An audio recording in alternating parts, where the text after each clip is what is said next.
ñoo ngi nii toog te yow da ngaa baax yow jëw nuyoo leen ba mu neex. ku baax la dafa ñàkk sutura. dégg ni Eva dalal ko. xale yi ñoo amul sutura. xamatuma sax fu laay commencé. dañoo bëgg rek commencé fu la neex. commencé fu la neex. kon baax na di leen sant bu baax a baax di leen gërëm. je suis content d'être encore damay daw rek mais mu ñal leen ma rek léegi mu sotti. yàlla yem ci seen tubaab je suis très content. ay bu doon nelaw rek. mais wax leen ko kenn du wax budget kenn du wax budget. budget la ñuy wax budget. budget pas budget. non pas budget. budget général kii la alors marocain la. marocain nga. marocain noonu la koy waxee. bu dee marocain.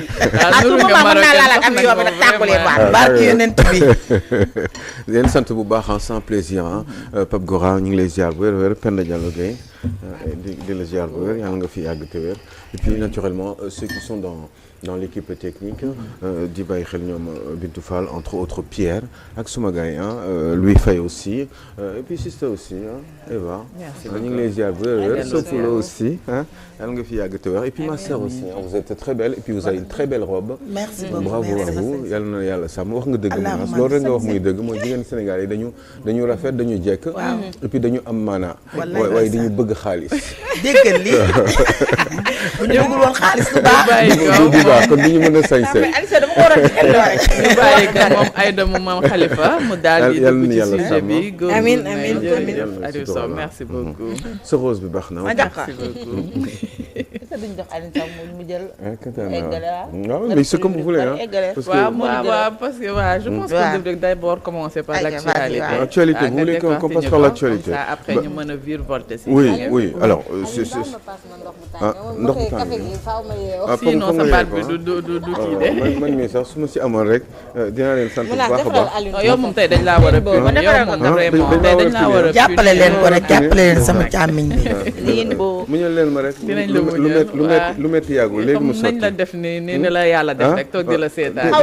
luñ la lu bari dinaa changer tuuti rek war a takk jabar yàlla baax na yu kii am jabaram ngeen ko sénégalais fii ko koy cuuraay ay tubaab waaw cuuraay moom sëqër rek laa ci xam ak ay méttitu feebaru poumon yëpp cuuraay bi moo ko indi kon ñu commencer avec Aliou Sow voilà je suis content il se passe beaucoup de choses mbir yi bari na et ben le Sénégal un pays inquiétant sur le plan économique nit wala ay structure mënuñu toog di la lebal xaalis di la lebal yow mi tey ji nii système bi bu ñu la doon lebal xaalis chaque jour di la lebal xaalis ki lay lebal dina dem ba à un moment donné non seulement dootul mënati mais dootul wóolooti parce que dina toog di commencer di xalaat ni xaalis bi mu lay lebal eh ben doo ko mën a fay wala peut-être que ni bu dee entreprise nga da ngay dem ba da ngay am problème donc forcément léegi nag ñun fan la ñu jëm est-ce que lii dafa war a continuer sur quoi l'État du Sénégal dépend pour après renverser la situation maanaam def ba nga xam ne loolu dootul mënti nekk te loolu ñun xamuñu ci dara lu ñu xam moom mooy dañu toog rek gis ni ce pays là weer bu nekk wala ñaari weer bu nekk ñi ngi dégg ne dañuy leb xaalis encore bërki démb dañu préparé 400 milliards yoo xam ne dañ ko war a lebaat encore pour continuer di dund maanaam dund bi du dara lu dul moom évidemment du pour sénégalais yi en général parce que sénégalais yi la plupart du temps état yoru leen à la limite sax ñoom ñooy fay Sénégalais yi ñooy fay ay bor ci ay impôts ci ay taxes yu ñu leen di kii pour état bi di ko dajale donte sax loolu doyul parce que sénégalais ku amul xaalis doo mën a fay ay impôts yu bari donc ñoom ils sont obligés d'aller dem ci yeneen ñi réew surtout dans le marché de l'UEMOA un petit peu dans la sous-région pour leb xaalis foofu pour di dund bi du dara nag comme ni ma ko waxee lu dul fay ay bor d'abord parce que Sénégal dafa yàgg di am ay bor parce que dañuy yàgg di leb pour di defar wala di leb pour di une partie di ko sàcc quand même il faut oser le dire parce que quand même suñu autorités yi ñu fi nekk depuis des années mosuñu jël xaalis bi ñu leen jox bi ñu jëlee bi ci réew ci suñu tour di ko utiliser pour suñu compte à 100% c'est pas possible un coup c'est pour seen avantage yi nga xam ne moom la ñuy dundee gis nga chaque jour je le dis des Sénégalais yoo xam ne des autorités de ce pays yoo xam ne dañ leen dénk jox leen ay ndombol tànk pour ñu liggéeyal suñu réew mais da ngay gis ni dund bi ñuy dund opulence avec laquelle bi nga xam ne moom la ñuy dund oto yu baax yi ñuy yor avantages yi billets d'avion yi classe affaires yi séminaires yi machin bidule dem beeg dikk bi yooyu yëpp da nga gis ni ñuy dundee imaginez bien au Sénégal mooy dëkk boo xam ne suñu ministre ak suñu DG yi seen confort de vie li ñu leen di jox pour ñu liggéeyal ñu ñoom pour ñu mun ci am ngëneel ëllëg booy xool ñoom li ñu yor li ñuy dundee ñoom li ñu leen defal ci ay teraanga pour ñu liggéeyal ñu parce que dañu yaakaar ne xëy na mën nañoo indil ëndeel loolu ngëneel eh bien loolu li ñuy dundee moo gën foofu pays yi nga xam ne dañu développé ñi nga xam ne autorités yi nga xam ne ñoom ñu nekk ci pays yooyu xoolal oto yi ñuy dawal xoolal avantage yi ñu am xoolal facilité yi nga xam ne moom la ñu am jox leen ay avion jox leen ay bon d'essence carburant bi jox leen ay bureaux yu baax di leen climatiser bu tàngee ñeneen ñi ñaa ngi sonn ak sa avantage yooyu yëpp ñu jox leen ko mais pourtant le pays n'avance pas tant que ça li ñu waroon avancer bu ñu ko liggéeyoon démb tey xëy na situation bi duñ ci nekk waaye ñi nga xam ne dañ fi nekk tey ñëw prôner la rupture dañu gis ne bi ñu ñëwee ba tey lépp baa ngi continuer à la limite man dérangé wu ma réew parce que bu fekkee ne am nga ay garantie lépp amul problème waaye problème moom mooy dañu dem di continuer di lépp te ba tey gisuñu benn projet d'investissement bu solide boo xam ne mën na créer ay emploi ba nga xam ne réew parce que bu ñuy liggéey rek réew day gën a gis nga kuy liggéey rek da ngay am xaalis Sénégal gën a metti mais problème moom mooy lan ngay liggéey amuloo liggéey amoo aucune possibilité amoo sax des fois espoir gisoo dara parce que état bi waxuñu li ñu xam rek moom mooy chaque weer wala chaque ñaari weer ñu ngi leb xaalis di ko indi ci réew mi dañ ciy fay bor fay ci ay fonctionnaires parce que am ñoo xam ne ñi ngi liggéey réew mi Sénégal on doit tourner autour de 105 minimum on a 160 000 fonctionnaires yoo xam ne chaque weer ñu liggéey ak ñu bañ a liggéey dañ leen di fay ay fonctionnaires yoo xam ne mënoo leen contrôler am na ñoo xam ne dañ leen di jël teg leen ci ay bureau xëy na peut-être fi ñu nekk dañuy ñëw gis nga leen boo demee ci bureau yenn saa yi doo leen gis ni forcément ñuy liggéey wala nga ñëw di laajte nit ci benn administration ñu ne la nekk fi wala ñëwagul wala yu demee noonu donc manque de productivité boobu yooyu yëpp day créer de la pauvreté parce que ñooñu chaque weer yaa ngi leen di fay ak boole si nag avantage yi nga xam ne moom nga leen di jox parce que du ay ministre ak DG rek ñoom ñoo am ay oto wala ay yenn avantages yi même yenn employés yi nga xam ne wala yenn cadres yi nga xam ne ñu ngi dans l'administration ñun ñoo leen di fay ak suñu alal bi ñuy dajalee di leen ko jox ci ay impôts wala xaalis bi ñuy leb ci suñu tur di leen ko jox te loolu ala kulli àll da nga koy fay 50 ans ñi ngi leb di fay waaye problème moom mooy ñun chaque jour ñi ngi dégg dama déggaat démb ak bërki démb ak tey ci fajar ñi ngi lebaat xaalis waa xaalis boobu ñun bu ñu ko lebaatee dañ koy dugalaat ci ñi nga xam ne ñoom la ñu war a fay ay salaire te ñooñu mënuñu leen ñàkk fay xam nga yow boo liggéeyul kenn du la fay man su ma liggéeyul kenn fay ak keneen mais ki nga xam ne fonctionnaire la wala mu affilié à la fonction publique ci am ay contrats spéciaux ak yu demee noonu ñoo ñëpp chaque weer état bi daf leen garantir am nañu assurance que ne bu weer bi dee dinañ am lu ñu jot muy 100 000 muy 500 000 muy 1 million muy 2 millions muy même ay 7 wala 10 millions ci ay ministres yoo xam ne dañ ko am wala ay directeurs de société dañu am ay avantages yooyu mais loolu est-ce que war nañ ko mën a nangu est-ce que bu fekkee ni véritablement tey jii nii problème dafa am moi je pense que ni peut-être que ni le président de la République Bassirou Diomaye Faye le 31 décembre comme dafa war a def une allocution solennelle qui est annuelle xëy na peut-être dina mën a communiquer ci loolu parce que à mon avis sax du ko mën a wax parce que yooyu ay 10 minutes lay jëlee 15 minutes il parle de généralité après il passe à autre chose donc moi je pense que ni il faut que ñoom ñu waxtaan ak sénégalais yi def ay surtout le premier ministre qui administre le gouvernement qui gère qui assure la gestion gouvernementale ce premier ministre doit pouvoir aussi parler def ay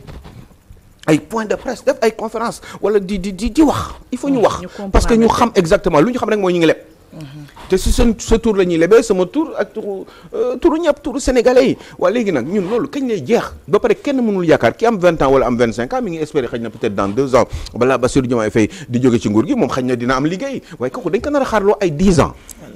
ay 15 ans moo tax ngay gis nit boo xam dafa am 35 ans 40 ans mu ne man tax gu ma jabar wala amaguma fu ma dëkk wala maa ngi dëkk sama kër waajur yi parce que je n'ai pas encore d'argent am naa une maîtrise sangam waaye aw ma benn possibilité aw ma benn opportunité pour mën a espérer un jour liggéey des fois sax seen xel nekk ci dem bitim réew ak yi demee noonu l'autre jour xaw ma nag gis ngeen ko la semaine dernière dama gis comment dire nu mu tudd kii. Modou Fall Oustaz Modou Fall. toogee di xaar na ñëpp tukki loolu kay moo ko. c'est vrai que c'est un monsieur qui est intelligent. am na lu xam tuuti am na lu mu tukki dafa sikk de. waaw Fall may ñu jàmm xale yi mën nañoo jëlaat gaal gi gaal gi moom boo ko jëlee lu nekk nit Modou Fall mi inflation bi c'est pas juste Sénégal l'Europe tamit en fait il y a juste benn sorte d'Eldorado sur l'Europe mais ñoom tamit ñoo ngi agoniser écoutez en France par exemple. bi nga xam ne daa mel ni fépp la de. fépp la c'est lié aux guerres là. waaye man barki dee ma laa ñibbi si fépp woo. on a faa dee. mais je vous assure d'une chose. c'est que quand même. maa ngi nii xaar ma demal man leen dew ma fii dafa neex de ceeb bi am fii amul foofu de boo egg ay lekk tubaab. bon c'est vrai que c'est très difficile Sénégal économiquement actuellement mais c'est le fait de fuir entre guillemets c'est pas forcément ça aussi la solution. non c'est pas une question de fuite c'est une question de dem wuti teranga parce que da nga sonn doo ba dee am fi 50 ans doo am dara doo am loo dundee doo am loo lekk doo am lan doo am jabar doo am confort. yàlla mu dem que forcément di nga am teranga. une chose est sûre mooy bon bah, je vais le dire, je ne dis pas ça pour influencer, je le dis parce que c'est à coup sûr ma jël première option. mooy dem. waaw léegi nag kon wax bi kay jeex na. Franco la. non il faut dire la vérité. est-ce que balaa ñu egg foofu yëpp toog waxtaan tamit gënul aussi. waxtaan ci lan mais en attendant nit ñi chaque jour ñu ngi naan weer prochain wala année 2026 bi dina am liggéey mais amoo mooy li ma wax amoo benn ouverture amoo benn yaakaar ne xëy na déwén di nga am liggéey fan nga koy wutee ban yan entreprise lañu fi créé depuis. yan possibilité de la situation actuelle ne rassure pas de. man je parle que de ça waxuma leneen. du affaire seytaan du affaire dara. bizarrement leb gi ñoo ngi leb mais objectivement gisuñu foo xamante ne investir nañ ko et sentir nañ vraiment développement am benn secteur secteur boo xamante ne tu peux dire. problème bi mooy leb bi ngay wax noonu. problème mooy leb bi ngeen di wax noonu. eh bien leb bi ñun ñoo koy fay même ki liggéeyul dafa nar a fay dafa war a bokk si ñuy fay leb bi même liggéeyoo waaye war nga fay leb yow war nga fay bor du ñuy liggéey rek kay fay waaw parce que boo demee fii léegi nii yokkal nañu la benn 1% boo demee léegi nii ci centre commercial yi ñuy wax la ñoom peut-être ñoom Auchan sans faire la publicité ak yi demee noonu boo fa demee ba dugg fa nii boo jëndee benn butéelu diwlin eh ben bu fekkee butéelu diwlin 100 francs nga ko jëndee jëlal nañu ci 10 francs léegi nga delluwaat léegi nga am loo fàtte soble bi bu dee soble bi kilo 300 nga ko jëndee eh ben yokkal nañu ci encore 30 francs nga delluwaat am benn saabu bi nga xam ne da nga ko fàtte woon parce que fàtte nga ni war nga jox jànq bi saabu pour mu liggéey pour mu fóot wala demee noonu eh ben nga delluwaat jënd saabu bi 200 lay jar eh ben fayat nga 20 francs xam nga jox nga ko état bi li may wax ni lu leer la du ay kàcc du dara c'est la vérité donc même ku liggéeyul sax bu demee jënd saabu lijjanti ba am benn 200 dem lijjanti ba jënd saabu eh bien kooku saabu boobu mu jënd eh bien moom fay na ci quoi ba pare suba mu war a lijjantiwaat boppam pour jëlaat une partie pour consommer benn affaire te loolu muy consommer war koo jënd xaalis boobu jëlaat nañ ko ci 1% et cetera te kooku mooy bi mujj sans compter la TVA sans compter les autres taxes pour ñu am liggéey ñoo xam ne leen jëlal seen salaire une partie de l'argent dajale ko pour yóbbu ko au trésor public pour que nguur gi mën ci jëriñoo ñoom ñuy dawal ay yenn avantages yi ça vous vous fait quoi moo tax ma ne la il faut que ñu wax ñu à la limite pourquoi pas war nañu mën a def sacrifice boobu mais sacrifice boobu kan moo koy def est-ce que ñun kese ñoo ko war a def pour l'intérêt d'une certaine ou d'un certain groupe de Sénégalais yoo xam ne nee nañu ñoom ñoo nekk dans l'administration te ñoom ñoo war a téye réew mi quand il faut faire des sacrifices il faut le faire pour tout le monde dem rek ñi ngi wax Assemblée nationale ni ñuy joxe marché yi leerul yaa ngi dégg y a des gens qui s'enrichissent malgré difficulté bi am de ci réew mi nii am na ñoo xam ne ils sont en train de faire leurs affaires c'est vrai je vous assure donc dafa am ñoo xam ne dañuy gas am ñoo xam ne dañuy yor pistolet tiim leen quoi am na ñoo gas leen quoi. risque yi laa bëggoon nga ñëw les risques de ces risque bi moom mooy mais entreprise parlons vrai entreprise bu créé wu nii taxaw ni bu demee ba doxul nu muy def du day daanu. waaw mais réew mun na demee noonu yàlla nañu yàlla dimbali loolu moom yàlla nañ ci yàlla mu ko yàlla nañu yàlla nous ont promis de nous élever en tout point. non li may wax bu dee amul nga parce que dama ko condensé quoi def ko ci échantillon mu ndaw mais loolu la un pays peut tomber en faillite. réew mi dafa metti parce que ngay leb di leb ak ñoo xam ne am na réew yoo xam ne seen homme d'affaires yi par exemple wala seen banques yi d'affaires yi nga xam ne ay homme d'affaires ñoo fi téye seen xaalis di ko épargner wala demee noonu xaalis yooyu la ñuy dajale des fois lebal ko Sénégal donc da nga dem ba Sénégal amoo la du moom boppam quoi. tey jii nii lii nguur gi actuellement nii xaalis bi ñu leb yëpp depuis bi ñu nekkee fii ba tey 40% ci li ñu leb ci Ivoirien lañ ko jëlee waa Côte d'Ivoire. waaw. on avait expliqué. wala li ma wax du dëgg. wax nañ ko kay parce que des fois damay wax ba pare ne mais man est-ce que nekkuma di rêver quoi est-ce que li may wax nii vraiment. li non ce sont des informations. comprendre c'est ça qui est terrible donc ça craint dans ce pays-là maintenant à la limite il y a pas de problème mun na sax nekk parce que ça peut arriver et cetera conjoncture internationale mun nañ ci am wala mais il y a des pays qui assurent en ce moment. Modou Fall quand il dit ouais il faut y aller man yooyu il y a 2 ans waxuma ko fi. am nañu ko fekkee moi je suis pas forcément d'accord avec lui. non de xam nga aussi non parce que amul non évidemment xam nga mais ku dem nag mais man ku dem du ma ko tere. Europe League dafa gën a métti. mais il faut ça la réalité mais aussi Canada ce n'est plus nekkatul nekkoon États-Unis pareil. voilà te boo nee xale yi dem leen Europe c'est ça te bu ñu bu dee am nañ possibilité aw ci voie normale ça veut dire que donc am nañ peut-être possibilité def fii peut-être des projets wala. oui un projet vous avez 500 000 francs vous faites un projet ça marche comment kan moo lay jox marché kan nga bëgg a dugg ci benn affaire kan moo lay lebal xaalis ban banque moo lay lebal xaalis pour nga yokk ci li nga am pour créer benn affaire da nga dem ci benn banque mu lebal la dem leen ci banque yéen na yeewu leen ngeen dem banque yéen ñi ñu toog fii ñun ngeen lebal leen sax man mun naa tane waaw d'accord léegi yow tu as 500 000 francs projet fii mënul dox léegi 500 000 francs boo xam nga ne mënoo aw par voie légale léegi tu le suggères quoi la pirogue Moi je suggère rien du tout je dis juste que je ne les empêcherai pas d'y aller parce que man xam naa li ci Europe xam naa man li ma Europe defal man bu ma taxawee di wax tey jii nii dafa am lu tax sans rentrer dans les détails. ok. Bah oui je vous le dis pourquoi ñoom bu ñu amee seen jabar yi wala seen doom yi nii ñoom ñëpp dama leen laaj leen dama laaj leen ñoom seen doom yi tax ñu leen di yóbbu wax gi bari na mais tax ñu leen di yóbbu non weneen te xuuxaan te ku ci bëgg a accoucher da nga yóbbu sa jabar. waaw léegi tax ñu koy def waaw tax ñu leen di yóbbu boo feebaree fa ngay faju jee boo waree accoucher fa ngay yóbbu sa doom mais waaw dama ne mais doo leen ma wax léegi lu tax loolu bu am lu tax ñoom ñu koy def ah non mais attendez faut pas bu ñu gëm quoi nañoo xam nga lan la àdduna am na problème mais réew yële dégg nga lu ma wax waaye bu xuma sax lekk xam nga ku la mën a faj war na la mën a jox nga lekk même bu fekkee da lay génne réewam après parce que amoo këyit waaye yow sa réew bi nga dëkk yow boo demee taxaw buntu hôpital Fann demal nga ne leen damaa feebar dama bëgg a faju yow sa réew quoi nga ne yow sa réew ay say nit dëkk fi yow say mbokk dëkk fi ay nga bokk fi say mamati mam réew yow ñu la yow boobu fayul am na ñu yoo xam ne diabète bi da leen di rey par force dañuy dee am ñoo xam ne fibrome bi da leen di rey ça fait 10 ans ñu gardé fibrome sama biir day métti nga koy jëlee yow amuloo loo lekk chaque jour ñun ñi donc ku ci am sa biir buy métti wala dara sax da nga ragal a dem hôpital mais ñu si bari dañuy denc ay feebar moo da ngay jékki-jékki yow suba gis ne këlëb nga ne pourtant romb na ma dem fii de mais dafa feebar loolu mu ñu rek tàmm ko feebar maa ngi ni feebar ba nëpp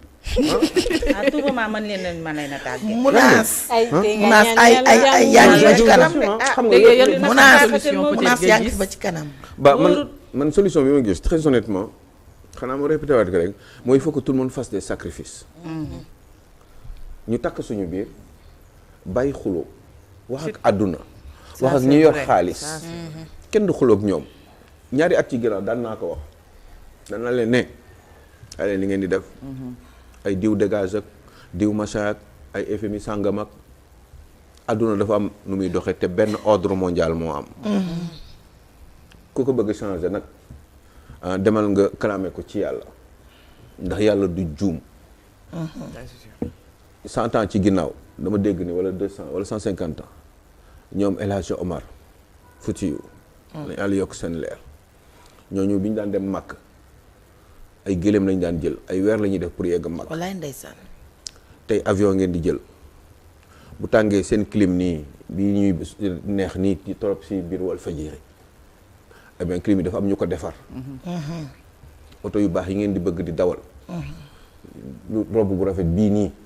amoo usine bu koy defar ci sa réew wallaay dëgg la da ngay dem jëndi ko wallaay usine yooyu di ko defar yéen yow boo jëndee ñëw yaa ngi leen di liggéeyloo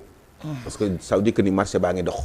bu ñu jaayee seen waa réew ba pare dañ leen yónnee li ñu dese pour yéen ngeen jënd ko ñoom ñuy gën a yokku donc il faut que ñu liggéey concrètement bàyyi coow qu'on change notre mentalité suñu état d'esprit suñu façon de faire. mais dès lors rupture bi ñu woote dootu possible ah. bah une rupture non rupture mooy lan ma rupture mooy lan mooy réew mi il faut ñu liggéey. il faut qu'on gagne de l'argent te pour gagner de l'argent il faut travailler te pour travailler il faut que kii nga xam ne réew bi nga xam ne da nga fa nekk ñi ko jiite mettre la ci ay conditions pour nga mën a liggéey. te première condition bi mooy créer ay emplois ñoom ñooy réfléchir parce que ñoom ñoo wax mën nañu te boo mënee nag dëgg-dëgg man premier mën ku mën du xuloo en général du wax. day sage. day sage ba pare di négocier. ba pare doon kii doon. waaw kilifa di jekkal di rafetal. di fexe di xëcc lépp masla di xëcc. di nas. nekk nga àdduna dañ du cere. mais des koy laal. gis nga àddina naxtaan lu mu la mayul. fitna du la ko may xëkkat du la ko may. sa doom ji nga jur sax boo bëggee am ci moom dara da ngay naxtaan ba am ko. da ngay naxtaan ak moom waaw mu ngi noonu. ba pare nag yokk ci di liggéey. di yow suuta di liggéey. on ne travaille pas on parle. dañu bari wax. Ça, c'est très vrai. Sénégal, on passe trop de temps dans des futilités. Ah aussi. waaw ñun moom internet bi moom faaw ñuy wax. internet boo rëy non du foofu laa doon wax laaj biteelu ndox. non xam nga non wax bi may wax bokkul ak li ngay wax nii. parce que internet bi boo ciy wax yow mun naa su rubee ko nii. non c'est que comprendre li may wax xam nga nag moom affaire cuuraay la xam waaw bàyyi ki ngay tànnaas. moom affaire cuuraay la moom ba xam bi may wax liggéey waxuma li wax ñàkk wax laa wax. mooy xasaar direct Ndeye Sarr. xam nga wax ci internet bi liggéey la. waaw loolu laa la mën na loolu mooy liggéey bi loolu laa la liggéey bi muy wax non da nga ne il faut boo waxul da nga non ñi may waxal. allez ça il parle des dirigeants qui sont là di tergiverser diw moo jël lii diw là au lieu de cela tu travailles quoi tu te focalises sur l'essentiel. te boo paree liggéey sa liggéey boo paree sa bëccëg wala sa journée eh ben li ngay tal mooy da ngay bëgg nelaw da ngay sonn ku liggéey dëgg-dëgg bu pare du tala wax bàyyi ma dama sonn damay nelaw damay fajaruwaat nga nekk ci rythme boobu ñëpp bu ñu ko defee réew mi dox wallahi réew mi dox donc il faut que ñu bàyyi wax bi ba pare dox sur tous les plans c'est pas seulement bàyyi économiquement waaw mais humainement sax jokkar leen ci daal moom jokkar ma yokk jokkar leen ci moom bu ñu ko arrêté woon te concentré wu ci liggéey dina mais baax il faut qu'on le fasse il faut que ñu jox mais pour cela il faut que les dirigeants montrent la voie waaw l'exemple ñi jiitu nag bu fekkee ne ñoom ñooy nekk di jokkar ma féete wax ji jokkar tamit nag c'est normal que le bas peuple voilà mooy xiroog ngaayoo bi may wax rek ba pare ñi nga xam ne dañuy jiite réew mi bu fekkee dafa am problème ci réew mi mais bon jarul ngeen di wax dafa am problème rek Sénégalais bëgg mën nañ def ay sacrifice ñu nangu dootuñu ñetti repas yi ñuy am ci journée bi ñu am benn buñ ci tëbal karaawul parce que non mën na nekk bu fekkee ni non xam nga yow bilaay man d'accord naa loolu dañoo war a tëbal bilaay xool mën na nekk dafa am santé mais xam nga lu tax xam nga déet arrêté leen dañu tëbal lekk gi sedd bii nga xam ne da ngay gën a xiif munaas dégg kii moom sedd bi rappel gis na la manama léegi gis na ku ma gën a jom boo ndékkee bala ngaa añ jot sax nga ut loo fa dugalaat fere de sa njaboot bi di dessert di couche voilà c'est une mentalité de pauvre mais ñoo ngi def sacrifice à nos façons suivant les taxes yi du sacrifice c'est pas des taxes yi on fait de petits efforts quand même waaw mais xam nga taxe yi xam nga ñu lay taxé ci loo yorul xam nga booy gagner de l'argent ñu lay taxé du la déranger waaw booy gagner ñi ngay fay ay impôt du la déranger waaye boo amul dara wala li nga am dafa tuuti ñu lay taxé amoo dara tam ñu lay laajaat mooy exemple yi ma loon wax boo amul dara dem bëgg jën bëgg fóot nga dem jëndi saabu ñu taxé la ci te yow xamuñu ñoom li nga 200 yooyu fan nga ko wutee pour jëndi saabu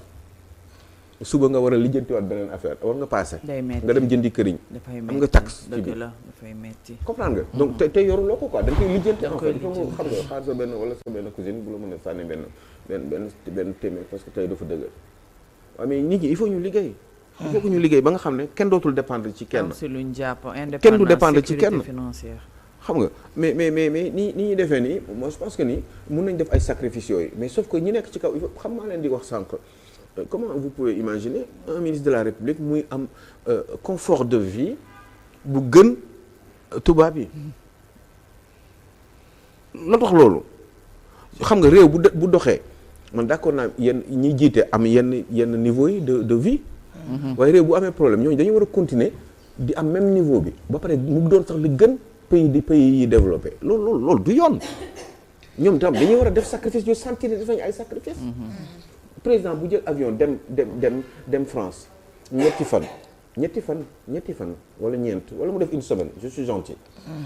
bu demee bu ñëwaat yow jox nga ko 1 milliard pour mu dem ñëwaat waaye bu ñëwaatee war na la indil au moins 10 milliards parce que day mel ni nga paas rek dem benn béréb ñëwaat paasaat béréb boobu da nga fa dem mais defoo fa dara indi woo fa dara le concret nga dellu soit mais sa paas boobu na saxal na ginnaaw suba boo bëggee paas demaat doo dem li may wax ni boo gisee ma koy waxee ni terre à terre c'est pour qu'on comprenne tous ak Sénégal yi ñu accessible les gens puissent comprendre c'est important c'est pas compliqué donc léegi nag ñooñu est-ce que niveau bi war nañ ko mën a am moi je peux comprendre qu'ils sont en train de faire des efforts mais efforts yooyu ñuy def noonu mais nañ ñu ko expliquer parce que ñun lépp lu ñu xam moom mooy gaa yaa ngi leb mais en même temps ñun ni ñuy dund ni ñun ñëpp xam nañ ni en même temps que réew mi dafa metti waaw nag mu metti ñu lay gën a parce que kuy leb mu ngi lay gën a suuxal boo amul dara di leb di nga dem ba benn jour ki la leb ki la lebal yow bu ñëwee da nga koy làqatu effectivement wax leen ko nekk moo fi mais li ñu def fan la dugg tamit fan la wala moom bu demee ba comprendre mu toog jàpp ñaama mais fi muy dugg wax naa la ko xaalis boobu c'est pour faire exister l'État. Aliou su fekkee am na beneen point boo bëgg a soulever parce que l'autre point c'est je sais plus c'était quoi bon en même temps je sais plus ça me venait comme ça à l'esprit tout à l'heure mais j'étais tellement investi dans li ma njëkk a wax ni que ni du coup je sais pas moi entre Bassirou Diomaye Faye et Ousmane Sonko ñi nga xam ne ñooy jiite réew mi est-ce que l'avenir lan la ñu jox ci loolu par rapport ak ñun ni ñu jot a wax léegi nii parce que quand même gis ngeen ni Bassirou Diomaye Faye créé na ak ñoom coalition Diomaye Faye créé nañu seen parti donc il y a une nouvelle bataille qui va s'annoncer entre ñoom ñaar donc est-ce que affaire bi nekk oui créé nañu seen kii seen permanence donc ñi ngi dëggal seen bopp te ñële nee nañu d'accord ñu ak Diomaye président yàlla léegi baax ak na wax yi ngeen fi jot a dégg yëpp man je suis en train de vous faire réfléchir et qu'on réfléchisse ensemble léegi bu weesoo li ma leen jot a wax léegi nii waaye léegi l'avenir parce que ñaar ñi nga xam ne ñoom ñoo nekk ci kaw nguur gi au sommet du pouvoir léegi à l'avenir là dans un avenir très proche fii ak 3 mois 6 mois qu'est-ce qui pourrait se passer parce que ñii ñi ngi dëggal seen bopp waaye ñële nee nañ leen yow diw bëgguñu la parce que ñun ñoo la fal ay kii moom mi ngi organisé autrement parce que dem na ba réalité nguur wan ko ni am na ay pragmatisme boo xam ne ci façon ngi liggéey bi il faut mu def ko parce que bu ko deful bon mooy li ma la doon wax rek il y a 2 ans bi ñuy yokk ci da ngay adhéré boo dee bàyyi Côte d'Ivoire di la lebal ay xaalis Côte d'Ivoire di la lebal xaalis yow Sénégal ñun Sénégal vitrine xool ñu taxawee kon léegi xam nga ni ba pare yéen ñaar ngeen nar a dem ci yoon boo xam ne avenir boo xam ne c'est incertain parce que kenn xamul ndax di ngeen juboo ci dans un avenir très proche parce que xuloo politique dina am à la kuliyal parce que yéen nee ngeen d'accord leen ak kii li muy façon bi muy doxalee kii nee leen nii laa d'accord la preuve nee nga ko dàqal diw parce que diw sàcc la mu ne non du ma ko dàq Mimi Touré ak Abdourahmane Diouf ngeen war a continuer di liggéeyandoo ensemble ba pare ku nekk wóoluwul sa morom parce que nag premier ministre moo ne diw sàcc la ci waxinam quoi ci compréhension te bu doon sagoom ñu dàq Abdourahmane Diouf par exemple président bi ne ko non daf fi toog mu ne ko coalition Mimi boobu tey jii ñu defal permanence bi mu ne ko ñun ànduñu si waaye léegi ñoom à l'avenir fii ak ñaari weer ñetti weer dans un avenir proche qu'est-ce qui pourrait se passer parce que il faut mu am ku plié wu te mënul nekk président d'une façon ou d'une autre te mënul nekk président ndax président dañ ko fal pour juróomi at ba 2029 des na ko kon ñetti at suñu crédibilité suñu réew gën di wàcc kenn respecté tuñu kenn wóolatuñu pour jox ñu xaalis ma bàyyi la nga tàggatoo ndax nag entre lebal Mounass ak lebal Alioune Sow xam nga ni Alioune Sow ngay lebal parce que Mounass parce que Mounass da ngaa war a wax sa njaboot gi de mais jigéen ñi ñoo gën a sérieux en mais matière banque bi mu lebal ma xaalis moo gën mu lebal yow téléspectateur xam nañu li may liggéey sa doo ko liggéey bokkuñu yow tamit nag Alioune Sow waaw mais li may liggéey en tout cas daal banque bi moom Mounass bu taxawee nga taxaw ba mu étudier seen profil yow lay jox baadu ko woon naa décortiquer thème bi donc ñu bàyyi Aïda bu Mame Khalifa mu nuyoo waaw mu nuyoowaat et duggaat pleinement dans le vif du sujet Aïda bu Mame Khalifa waaw vas-y waaw